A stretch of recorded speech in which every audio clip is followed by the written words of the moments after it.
भी वायरस का नाम रखने के दो मेथड होते हैं।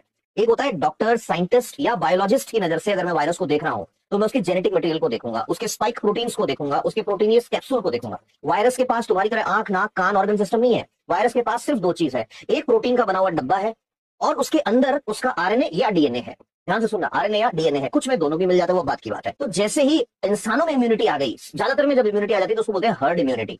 तो जैसे इंसानों में इम्यूनिटी आ गई, इंसानों ने वैक्सीन बना ली, अब ये वायरस कह रहा है भैया जिंदा रहने के लिए कुछ तो करेंगे। तो वायरस क्या करता है, अपने आरएनए के अंदर थोड़ा सा चेंज कर लेगा। अपने आरएनए में जैसे ये थोड़ा सा चेंज करेगा तो इसके प्रोटीनियस कैप्सूल में थोड़ा सा चेंज होगा और इसके स्पाइक प्रोटीन्स में भी चेंज होगा। स्पाइक प्रोटीन्स की हेल्प से ये आपकी सेल को पकड़ता है, आपसे अटैच होता है।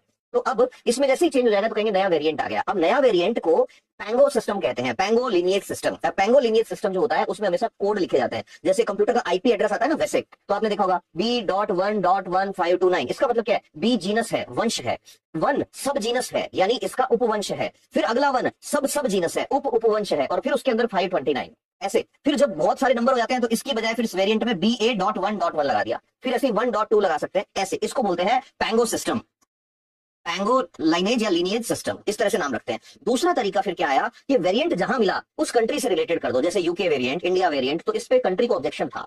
तो डब्ल्यूएचओ ने फिर एक नया तरीका निकाला। डब्ल्यूएचओ कह रहा है यार जैसे ए फॉर एप्पल से लेके जी तक 26 लेटर होते हैं, ऐसे जो ग्रीक लोग हैं उनके पास 24 लेटर हैं। अब ग्रीक लोगों के अल्फाबेट्स जो है, अगर आप मेरे बैचेस देखोगे तो इसी नाम से चलते हैं, अगर आपको पता है तो alpha batch, beta batch, gamma batch चलते हैं। तो डब्ल्यूएचओ ने यही पकड़ लिया, ग्रीक लेटर्स ले लो। तो सबसे पहला वेरिएंट मिला अल्फा वेरिएंट, उसके बाद बीटा, गामा, ऐसे रखते जाओ नाम। अब ऐसे रखते रखते आप लोगों ने सारे नाम नहीं सुने होंगे जितने मैंने लिए। आप लोगों ने डेल्टा सुना होगा कि डेल्टा वेरिएंट है, आप लोगों ने लैम्डा वेरिएंट सुना होगा, आप लोगों ने अल्फा वेरिएंट सुना होगा, क्यों नहीं सुने? अब ध्यान से सुनना, जिस वेरिएंट को लेकर डब्ल्यूएचओ चिंता में होता है उसको कहते हैं वेरिएंट ऑफ कंसर्न, और जिस वेरिएंट को लेकर डब्ल्यूएचओ कहता है कि आम जनता को बताने की जरूरत नहीं, उनको सिर्फ रिसर्च वालों को पता होना चाहिए, उसको कहते हैं वेरिएंट ऑफ इंटरेस्ट। तो अब जैसे जैसे नाम रखते जा रहे थे ग्रीक अल्फाबेट्स पे, मैंने कहा ये शुरू कहां से होता है, alpha, beta, gamma, delta, epsilon, zeta, eta, theta, iota, kappa, lambda, lambda तक आप नाम रख चुके थे। अब नया वेरिएंट आया, अब उसको नाम क्या दोगे? तो लेम्डा के आगे म्यू आया, म्यू नाम दिया। म्यू जो था वो वेरिएंट ऑफ इंटरेस्ट था, कंसर्न नहीं था, इसलिए डब्ल्यूएचओ उसके लिए चिंता नहीं कर रहा। फिर जब आपने म्यू रख दिया तो म्यू के आगे आता है न्यू, न्यू के आगे आता है शी। अब म्यू के बाद नया वेरिएंट मिला तो नाम रखना था न्यू।